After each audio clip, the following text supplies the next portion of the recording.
Salam, salam kasih damai dan sejahtera. Tuhan memberkati, menyertai dan melindungi. Salve. Mari kita memulai pertemuan pertama materi BKSN kita tahun 2023 dengan lagu pembukaan. Baik, terima kasih. Kita buka lagu pembukaan nomor 15.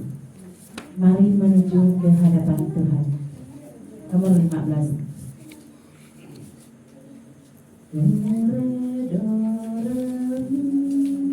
Mulai.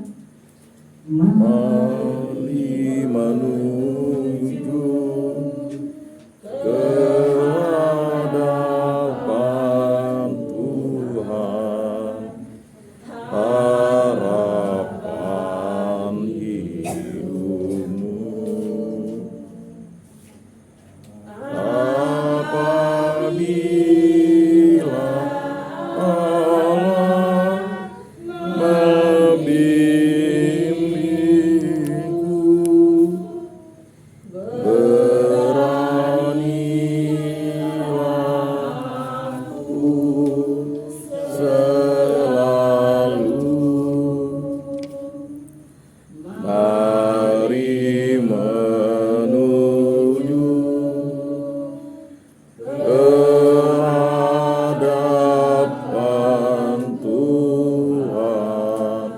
hadapan Tuhan, harapan hidupmu. Pujian bagi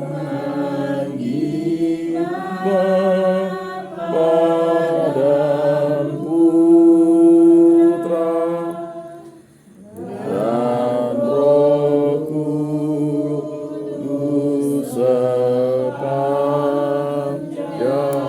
sepanjang masa. Mari menuju ke hadapan Tuhan, harapan hidupmu. Dalam nama Bapa dan Putra dan Roh Kudus. Amin. Tuhan beserta kita sekarang dan selama-lamanya. Bapak Ibu saudara-saudari yang terkasih, para umat lingkungan Santo Agustinus yang tercinta, kegiatan Bulan Kitab Suci Nasional pada tahun ini lebih ditekankan pada iman dan pertobatan. Maka pada pertemuan pertama ini, materi yang diberikan itu menggugah kita untuk memahami siapakah Nabi Yunus itu. Pada pertemuan pertama ini kita masuk ke dalam suatu judul kasih Allah menggerakkan evangelisasi diri. Yunus bab 1 ayat 1 sampai 17. Dan tema dari BKSN tahun ini adalah Allah sumber kasih dan keselamatan. Ini tema nasionalnya. Kemudian itu diambil dari inspirasi dari kitab Yunus bab 4 ayat 2. Engkaulah Allah yang pengasih dan penyayang, yang panjang sabar dan berlimpah kasih setia. Dan perlu juga mungkin banyak umat bertanya penjelasan dari logo BKSN tahun 2023 itu ya. Kalau kita lihat itu logonya seperti yang sudah kita, kalau di buku peserta atau panduan peserta atau untuk yang dewasa ini tidak ada. Logonya itu ya terdiri dari 3 unsur utama, yakni yang pertama ilustrasi orang yang mengangkat tangan dan tengadah ke atas langit adalah simbol dari sikap pertobatan dan ketakwaan. Posisi tubuhnya yang juga membentuk huruf Y merupakan nama awalan dari 2 nabi yang menjadi permenungan BKSN 2023, yakni Yoel dan Yunus. Jadi 2 nabi ini adalah 2 nabi dengan istilah nabi-nabi kecil karena memang kitabnya itu tulisannya singkat dan pendek. Jadi kalau kita baca dalam kitab suci itu ada 12 nabi kecil itu, Yoel dan Yunus ini termasuk 12 nabi-nabi kecil, bukan orangnya kecil tapi tulisannya memang tidak terlalu panjang seperti tulisan nabi-nabi seperti Yeremia atau Yesaya atau Yeskiel atau Daniel ya. Sedangkan tetumbuhan yang menjalar di sekitar tubuhnya melambangkan kebaikan dan kesejahteraan Allah yang dirasakan setiap orang beriman. Semakin besar lagi itu dirasakan berkat buah-buah pertobatan yang mereka hasilkan. Kemudian ada matahari yang menyinari tetumbuhan menjalar tersebut melambangkan kasih setia, kesabaran dan keselamatan Allah yang terus mengalir tanpa henti kepada siapapun. Kasih setia Allah yang begitu luas itu semakin dipertegas dengan kutipan kitab Yunus. Engkaulah Allah yang pengasih dan penyayang, yang panjang sabar dan berlimpah kasih setia. Yunus bab 4 ayat 2. Kemudian ada dua figur Nabi yang menjadi fokus BKSN 2023, juga diilustrasikan dengan dua warna kontras biru muda dan jingga, serta dua ilustrasi di bagian bawah. Ilustrasi pertama menggambarkan latar belakang perwartaan Nabi Yoel, yakni kepulangan kembali bangsa Israel ke tanah terjanji sudah mengalami pembuangan. Ilustrasi kedua menggambarkan dua kisah populer Nabi Yunus. Pertama, saat ia berada di dalam perut ikan yang besar selama 3 hari 3 malam karena ketidaktaatannya pada Allah. Kedua, ketika ia berlindung dari terik matahari di bawah naungan pohon jarak dengan hati kesal karena pengampunan Allah kepada orang Niniwe. Kemudian yang keempat, kesatuan ketiga unsur logo tersebut secara ringkas menggambarkan dalam situasi apapun dan sebesar apapun dosa yang telah dilakukan, Allah akan tetap menyambut pertobatan umatnya, persis karena ia sumber kasih dan keselamatan. Nah, Bapak Ibu, saudara-saudari yang terkasih, memang materi kita pada pertemuan pertama ini mengantar kita untuk melihat bagaimana diri kita, dan kasih Allah menggerakkan evangelisasi diri dari Yunus bab 1 ayat 1 sampai 17 nanti kita akan dalami bersama. Kemudian ini merupakan rangkaian dari bahan-bahan yang disusun secara sistematis selama sekian tahun yang nantinya akan menjadi pedoman dasar bagaimana karya berevangelisasi terutama bagi diri kita dan juga bagi saudara-saudari kita. Bapak Ibu, saudara-saudari yang terkasih dalam Kristus, memang tema besar bulan Kitab Suci Nasional BKSN tahun 2023 adalah Allah sumber kasih dan keselamatan. Kemudian pasca pandemi COVID-19, ketika aktivitas dan perjumpaan fisik telah kembali normal, banyak orang telah mempertahankan kebiasaan hidup selama pandemi, terutama dalam hal pemampatan media komunikasi. Sehingga anak-anak kita, terutama yang sekolah, baik SD, SMP, SMA, bahkan kuliah, lebih mahir daripada kita menggunakan medsos ketimbang kita. Kita mengalami apa yang menjadi kekhawatiran Paus Fransiskus dalam dokumennya Laudato Si, terpujilah engkau. Bagaimana dunia digital kadang-kadang justru menghalangi kita untuk kontak langsung dengan kesusahan, kecemasan dan sukacita orang lain dan kompleksitas pengalaman pribadinya. Itu artikel nomor 47. Maka tidak heran mungkin orang sekarang lebih mudah meminta maaf menggunakan medsos. Ya, saya tidak bisa hadir karena saya sakit atau saya misalnya bekerja atau ada dinas ya. Tetapi disitulah terjadi yang namanya interaksi antar manusia yang minim. Maka diperlukan kegiatan-kegiatan yang lebih meningkatkan karya pastoral kontekstual namanya. Seperti ini namanya pastoral kontekstual, di mana kita bisa berjumpa, bertemu, dan akhirnya kita bisa saling sharing untuk memahami siapakah diri kita. Lalu pada pertemuan pertama ini kita diajak untuk melihat ke dalam diri kita pribadi dengan mendalami subtema kasih Allah menggerakkan evangelisasi diri. Berhadapan dengan segala perubahan dan keterpurukan pasca pandemi, kita ditantang untuk masuk dalam pengalaman dan mengakui Allah yang penuh kasih dan pengampunan. Pengalaman perjumpaan dengan Allah inilah yang menggerakkan kita untuk mengevangelisasi diri kita sendiri, sehingga pada gilirannya kita siap untuk terlibat dalam rencana penyelamatan Allah. Jadi nanti ada karya nyata yang akan menjadi konsen kita untuk keluarga kita, lingkungan kita, di mana kita prihatin dengan situasi iman mungkin dari istri kita, suami kita, anak-anak kita, menantu kita, atau mungkin cucu-cucu kita, atau saudara-saudari kita. Jadi kita bisa melihat sekarang ini orang lebih mudah memakai medsos bukan untuk melakukan kegiatan yang positif, tetapi hal yang negatif. Bapak Ibu saudara-saudari yang terkasih dalam Kristus, pada pertemuan pertama ini kita akan membaca, mendalami dan merenungkan teks dari kitab Yunus. Yunus bab 1 ayat 1 sampai 17. Cukup panjang perikop ini, menggambarkan pergulatan dan pemberontakan Yunus ketika Tuhan mengutusnya pergi ke Niniwe, ibu kota Asyur, untuk mempertobatkan penduduknya. Alih-alih pergi ke Niniwe, Yunus berusaha lari dari Tuhan ke arah sebaliknya, yaitu ke kota Tarsis. Akan tetapi Tuhan Sang Empunya Langit tetap mencari Yunus untuk dijadikannya alat kasih-Nya. Melalui pengalaman menjauh dari Allah, Yunus ditantang untuk taat pada rencana kasih Allah.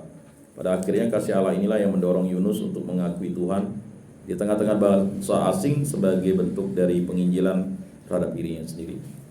Bapak Ibu saudara-saudari yang terkasih, ini dulu tema yang paling menarik bagi saya waktu sekolah minggu tuh, tema Nabi Yunus yang masuk ke dalam ikan besar. Jadi sewaktu saya masih SMA ke bawah itu, saya sangat percaya sekali bahwa Yunus itu masih hidup di dalam perut ikan besar itu. Tetapi setelah beranjak mahasiswa, baru kita pahami, ya, kalau kita masuk ke dalam mulut ikan itu, baru dalam mulutnya saja kita pasti sudah dikunyah, ya. Apalagi bisa masuk ke dalam perutnya, melewati lambungnya itu saja sudah kena zat asamnya. Ya. Jadi ini semacam gambaran bagaimana Yunus itu sudah mati, dicampakkan ke laut saja sudah mati, ya. Apalagi kita bisa masuk ke dalam mulut ikan, itu suatu mujizat terbesar. Dan 3 hari 3 malam di situ, tidak makan, tidak minum. Nah, itu mungkin gambaran kita, kematian itu terjadi karena kita berdosa terhadap Allah.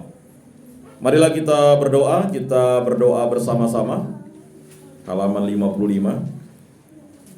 Allah sumber rahmat dan kekuatan kami sungguh menyadari bahwa terkadang rencanamu bukanlah rencana kami, jalanmu berseberangan dengan jalan kami.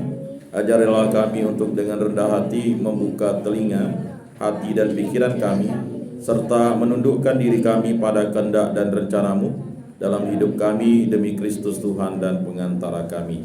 Amin. Bapak Ibu saudara-saudari yang terkasih, seperti biasa nanti ayat yang ganjil dibaca oleh laki-laki atau kaum bapak atau kaum lelaki, sedangkan ayat genap dibaca oleh kaum ibu-ibu atau kaum perempuan. Mari kita mulai membaca kitab Yunus bab 1 ayat 1 sampai 17. Kita baca bersama-sama bergantian seperti yang tadi disampaikan. Yunus bab 1 ayat 1 sampai 17.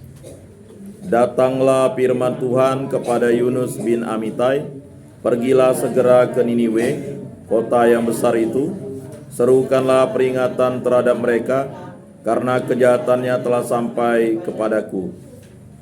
Tapi Yunus siap untuk melarikan diri ke Tarsis, jauh dari hadapan Tuhan. Ia pergi ke Yopo dan mendapati di sana sebuah kapal yang akan berangkat ke Tarsis. Ia membayar biaya perjalanannya, lalu naik kapal itu untuk melayar bersama mereka ke Tarsis, jauh dari hadapan Tuhan. Namun Tuhan menurunkan angin ribut ke laut, lalu terjadilah badai besar, sehingga kapal itu hampir saja hancur. Awak kapal bertabrakan, masing-masing berteriak-teriak kepada Ilah. Mereka membuang ke dalam laut segala muatan kapal itu untuk meringankannya. Sementara itu, Yunus telah turun ke bagian kapal yang paling bawah, berbaring di situ dan tidurnya. Datanglah nakoda menemuinya dan berkata, "Bagaimana mungkin engkau tidur begitu nyenyak? Bangunlah, berserulah kepada Allahmu. Barangkali Allah itu akan memperhatikan kita, sehingga kita tidak binasa." Kemudian mereka berkata satu sama lain, "Marilah kita membuang pundi, supaya kita mengetahui karena siapa malapetaka ini menimpa kita." Mereka pun membuang pundi, dan pundi itu jatuh pada Yunus. Kata mereka kepadanya, Beritahukanlah kepada kami, karena siapa malapetaka ini menimpa kita?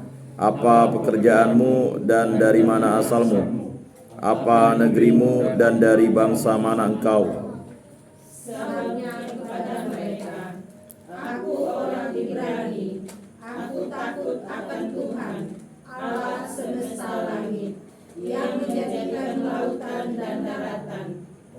Orang-orang itu sangat ketakutan dan berkata kepadanya, apa yang telah kau lakukan? Orang-orang itu mengetahui bahwa ia melarikan diri jauh dari hadapan Tuhan, sebab hal itu telah diberitahukannya kepada mereka. Mereka bertanya, apa yang harus kami lakukan padamu, supaya laut mereda terhadap kami?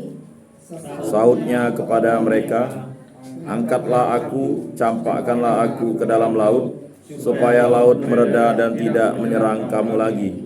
Sebab aku tahu bahwa mereka, karena akulah badai besar ini menyerang kamu. Orang-orang itu justru mendayung untuk membawa kapal itu kembali ke darat, tetapi mereka tidak sanggup, sebab laut semakin bergelora menyerang mereka. Mereka berseru kepada Tuhan, katanya, ya Tuhan, janganlah kiranya Engkau biarkan kami binasa karena nyawa orang ini. Janganlah Engkau tanggungkan kepada kami darah orang yang tidak bersalah, sebab Engkau Tuhan telah berbuat seperti yang Kau kehendaki. Kemudian mereka mengangkat Yunus dan mencampakkannya ke dalam laut. Laut pun berhenti mengamuk. Orang-orang itu menjadi sangat takut kepada Tuhan, lalu mempersembahkan kurban sembelihan kepada Tuhan, serta mengikrarkan nazar. Atas permintaan Tuhan, datanglah seekor ikan besar untuk menelan Yunus. Yunus pun tinggal di dalam perut ikan itu selama 3 hari 3 malam. Demikianlah sabda Tuhan, syukur kepada Allah. Bapak Ibu, saudara-saudari yang terkasih, mari kita menjawab pertanyaan yang sudah dibuat. Ada 6 pertanyaan. Yang pertama, apakah Yunus seorang nabi? Kita bisa lihat ayat 1. Mari kita baca ayat 1. Mari kita baca bersama-sama, Bapak Ibu. Datanglah firman Tuhan kepada Yunus bin Amitai.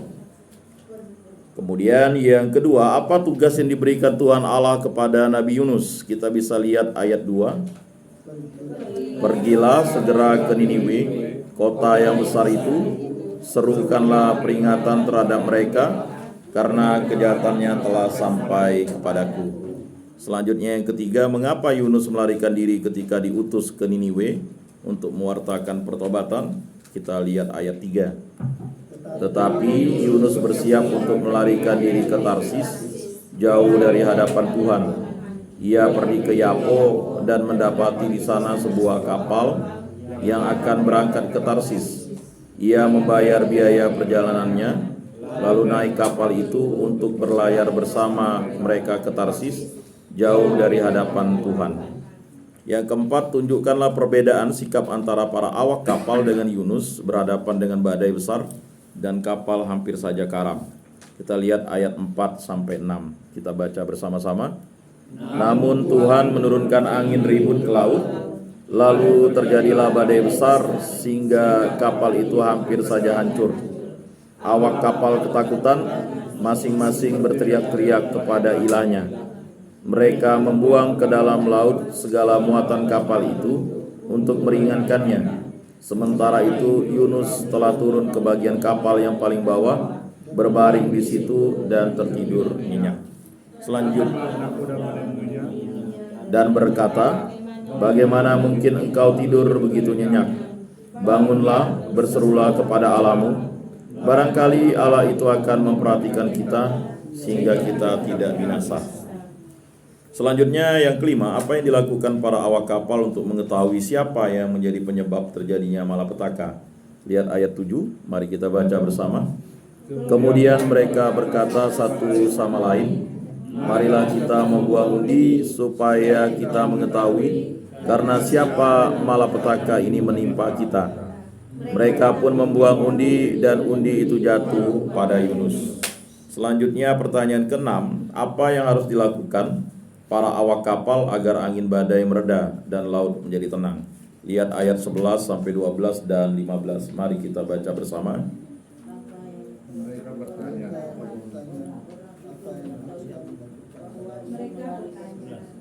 Ayat 11 Ayat 11 sampai 12. dan 15.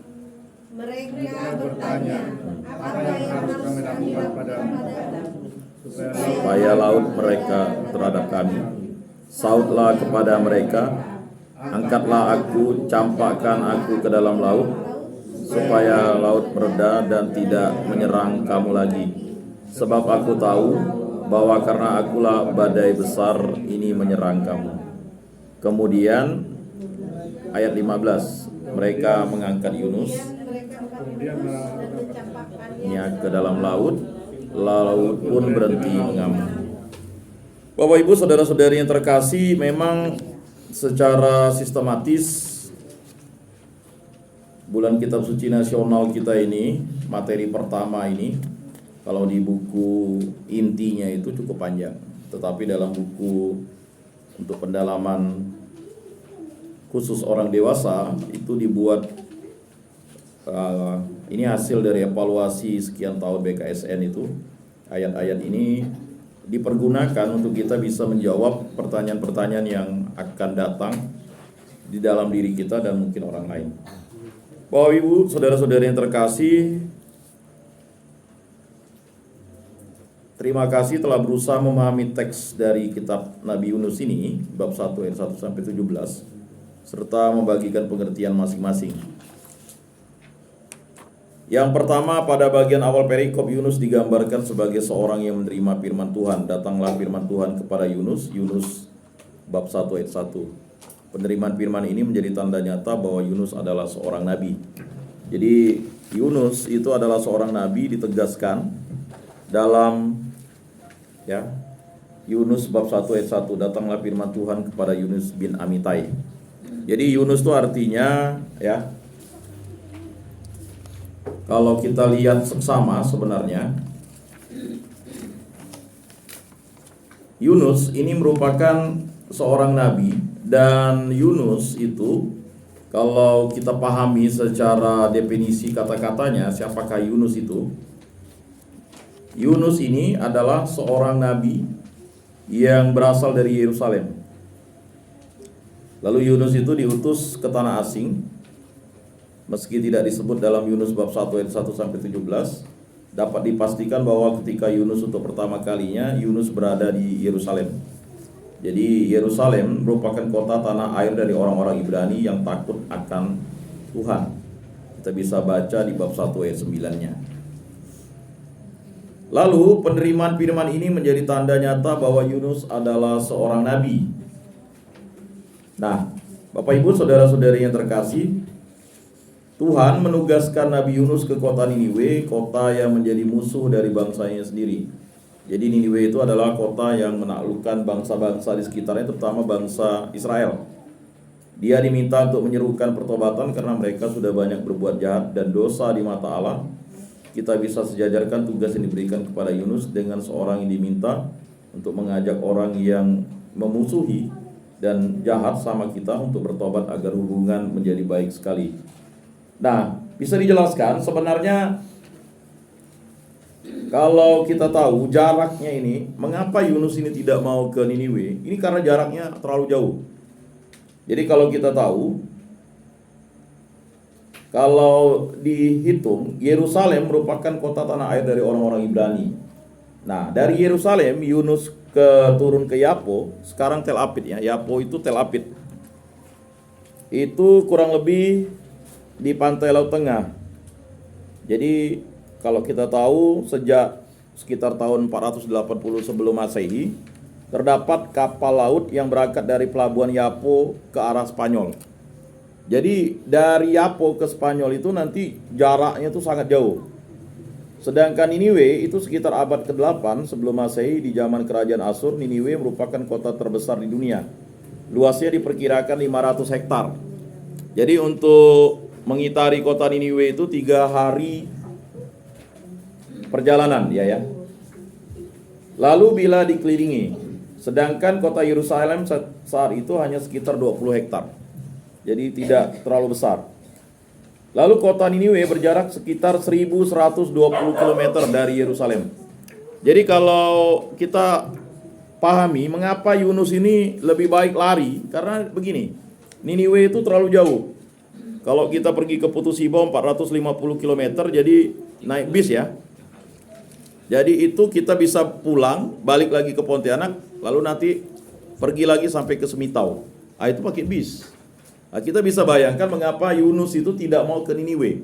Udahlah, kota itu adalah kota musuhnya bangsa Israel, orangnya jahat. Maka alasan itulah yang membuat alasan manusiawi mengapa Yunus itu tidak mau ke sana. Jadi mau diutus ke sana. Kemudian kalau untuk berangkat itu ya, dari Yerusalem ke arah timur utara, untuk pergi ke sana dari arah Yerusalem orang mesti melewati bukit-bukit dan padang pasir. Bayangkan zaman dulu ya, kurang lebih zaman itu 2100 tahun yang lalu, kalau kita pergi jalan kaki ke bukit-bukit itu pasti ada tantangannya, ada perompak, ada binatang buas ya, apalagi ke padang pasir. Tidak ada warung di situ. Nah, jadi kita pahami mengapa Niniwe itu ya, mengapa Tuhan harus mengutus aku jauh benar begitu. Ya kan? Tidak ada lagi ke perintah Tuhan yang baik begitu. Itu menurut pandangan Yunus. Maka kita pahami Yunus ini melarikan diri dari utusan Tuhan, dari perutusan Tuhan, bukan karena persoalan dia mau atau tidak, tapi karena kendala jarak. Ya, kalau misal kita ditugaskan jauh misalnya dari istri atau jauh dari suami, itu pasti pertimbangannya berat sekali untuk meninggalkan ya tempat itu. Lalu kita tahu kota Niniwe itu ya, ini merupakan kota di mana ya jaraknya 1120 km, kemudian besarnya sekitar 500 ya, hektar ya. Kemudian ini adalah kota yang pertama kalinya dalam sejarah menyatukan semua kerajaan beradab. Jadi maksudnya kerajaan beradab itu adalah kerajaan yang memiliki sistem hukum. Jadi kalau kerajaan tidak beradab atau tidak beradab itu tidak punya sistem hukum dia. Jadi kerajaan beradab dari Mesir hingga Arabia, Teluk Persia dan Armenia. Itu cukup besar. Kemudian mengapa lalu Yunus melarikan diri? Karena cara pandang dan perilakunya kepada orang-orang Niniwe berbeda dengan pertentangan dengan cara pandang dan perlakuan Allah. Jadi menurut pandangan pribadi Yunus, orang-orang Niniwe yang dikenal sebagai penindas, perampok, dan penjahat yang harus dihukum berat supaya ada keadilan, sama seperti Sodom dan Gomora. Itu menurut pandangan Yunus. Cuman Allah itu menghendaki orang dari bangsa-bangsa lain juga selamat. Makanya Yunus sebagai orang yang dipilih Allah, sebagai orang Ibrani, orang Israel, orang yang diberkati Allah, untuk datang ke sana memberikan ya, sama seperti dua malaikat ya, sebelum Sodom dan Gomora itu dihancurkan itu kan ada diskusi antara Abraham dan Allah. Kalau 50 orang baik di Sodom dan Gomora gimana Tuhan? Tidak dihancurkan Sodom dan Gomora. 40 tidak ada, 30 tidak ada, 20 tidak ada, 10 tidak ada. Bahkan 5 pun itu tidak ada. Yang ada itu hanya 4. Lot, istrinya dan 2 anaknya. Itu pun istrinya tidak percaya dengan perintah Tuhan. Lalu dia melihat ke belakang jadi tiang garam. Tetapi orang baik tetap dibebaskan dari penghancuran yang dilakukan oleh malaikat Allah itu. Nah, sama seperti bangsa Niniwe ini. Kalau Yunus tidak datang ke sana, ya, bangsa Niniwe ini akan dijungkir balikkan Allah, karena memang bangsa ini ya penindas, perampok dan penjahat yang harus dihukum berat menurut pandangan Yunus. Namun menurut Tuhan Allah yang pengasih dan penyayang, mereka harus diampuni dan diselamatkan. Nah, ini dalam perjanjian lama ini adalah salah satu contoh bangsa-bangsa kafir yang diselamatkan oleh Allah. Jadi kalau menurut pandangan orang Ibrani itu bangsa di luar bangsa Yahudi itu adalah bangsa kafir atau bangsa tidak bersunat. Jadi sunat dan tidak bersunat itu melambangkan bangsanya. Ya. Sehingga bangsa Yahudi itu menganggap bangsa di luar Yahudi itu adalah bangsa yang kafir. Dan bangsa-bangsa ini ya tidak mengenal Allah. Nah, dianggap seperti itu. Walaupun bangsa-bangsa ini memiliki peradaban yang tinggi ya. Namun menurut Tuhan Allah yang pengasih dan penyayang, mereka harus diampuni dan diselamatkan. Dan ini merupakan wujud nyata bagaimana Allah menghendaki bangsa-bangsa lain juga selamat.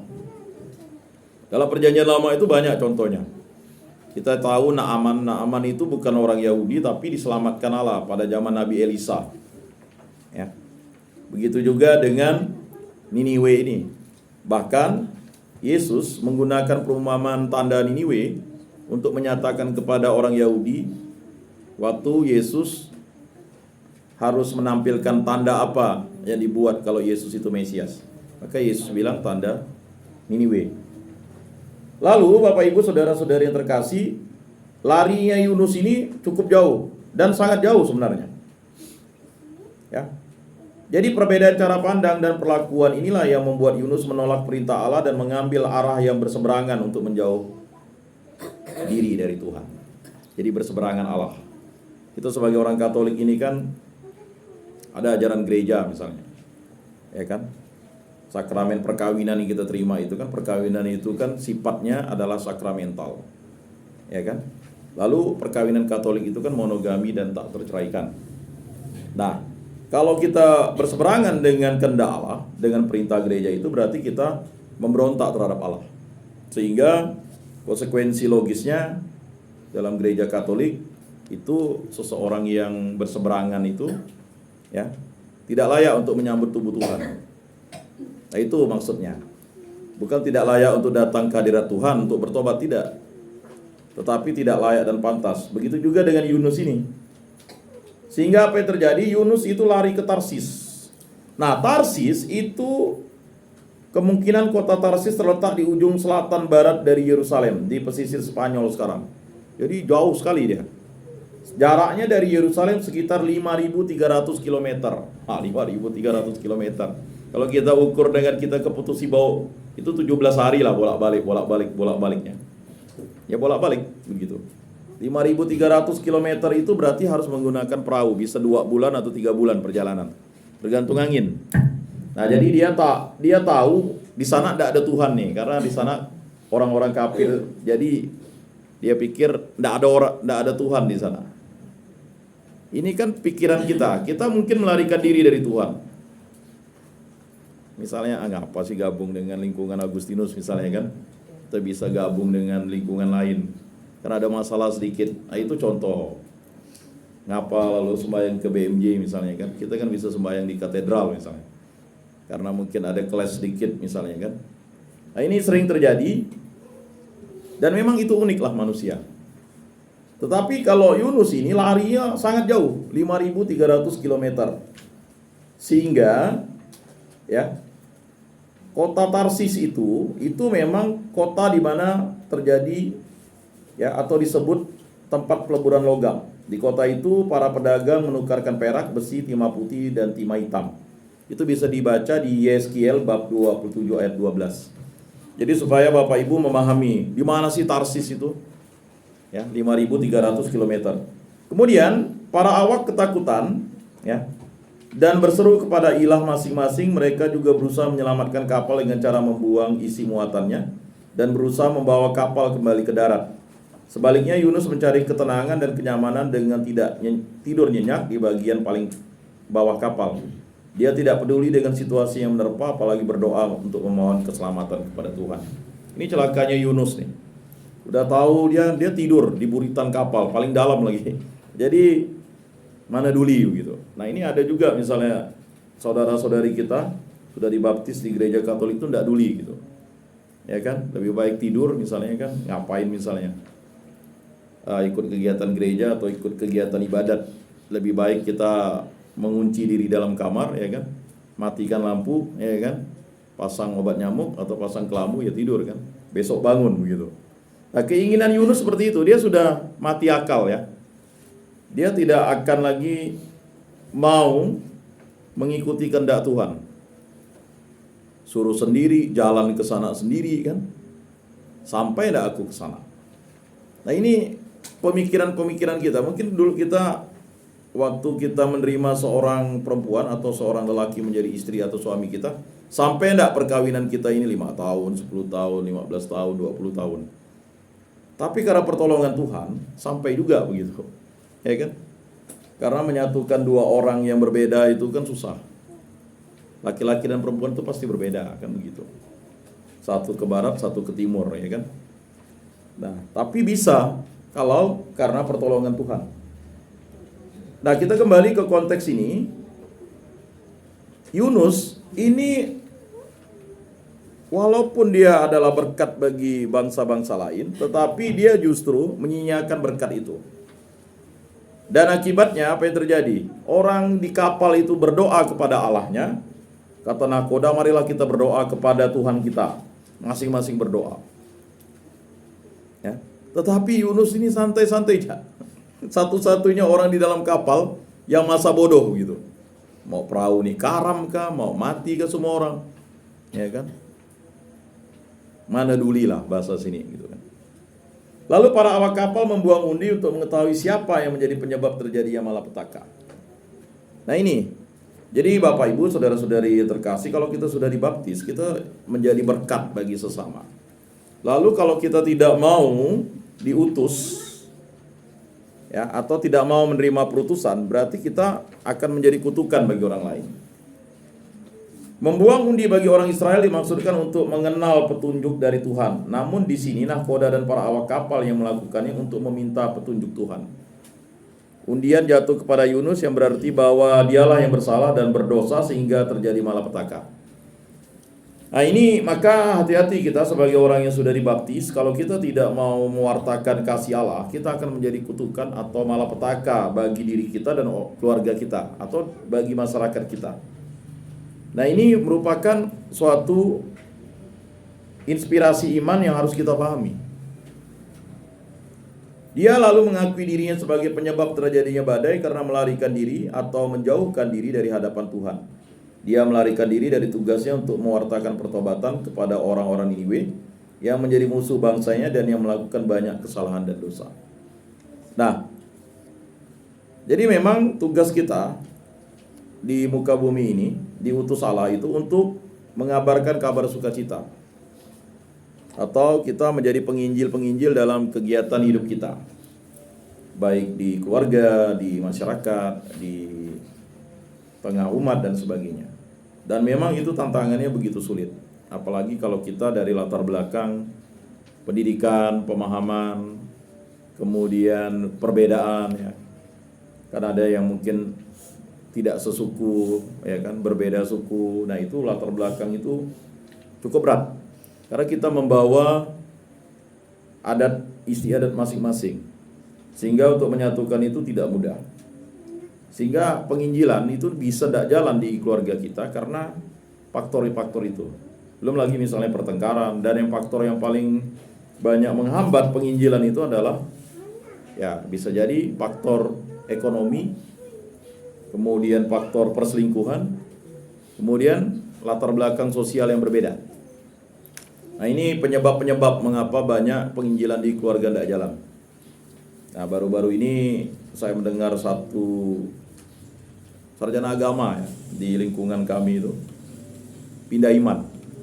Padahal dulu dia sempat kerja di paroki. Ya. Nah ini akibat apa? Dia sudah belajar agama sekian tahun, ya kan, di lembaga yang kredibel, tapi karena memilih jodoh ini udah berbeda, ya kan. Nah, tinggal tahunya kapan dia menikahnya saja. Ya ini terjadi karena apa tadi? Terjadinya ya mungkin latar belakang keluarga atau apa, atau penyebab lain saya kurang tahu. Apalagi kita yang mungkin latar belakang pemahaman agama kita itu minim misalnya. Kita hanya dapat dari dulu mungkin katekis, ya, guru agama, ikut sekolah minggu, atau ikut kegiatan-kegiatan misalnya mudika. Sedangkan yang ikut pendidikan saja yang sudah digembleng, itu dengan mudah dia memutuskan dirinya untuk pindah iman, meninggalkan Yesus. Nah, itu harus mulai kita pahami bahwa ya, tiada yang mustahil. Kita bisa meninggalkan Allah atau kita dekat dengan Allah.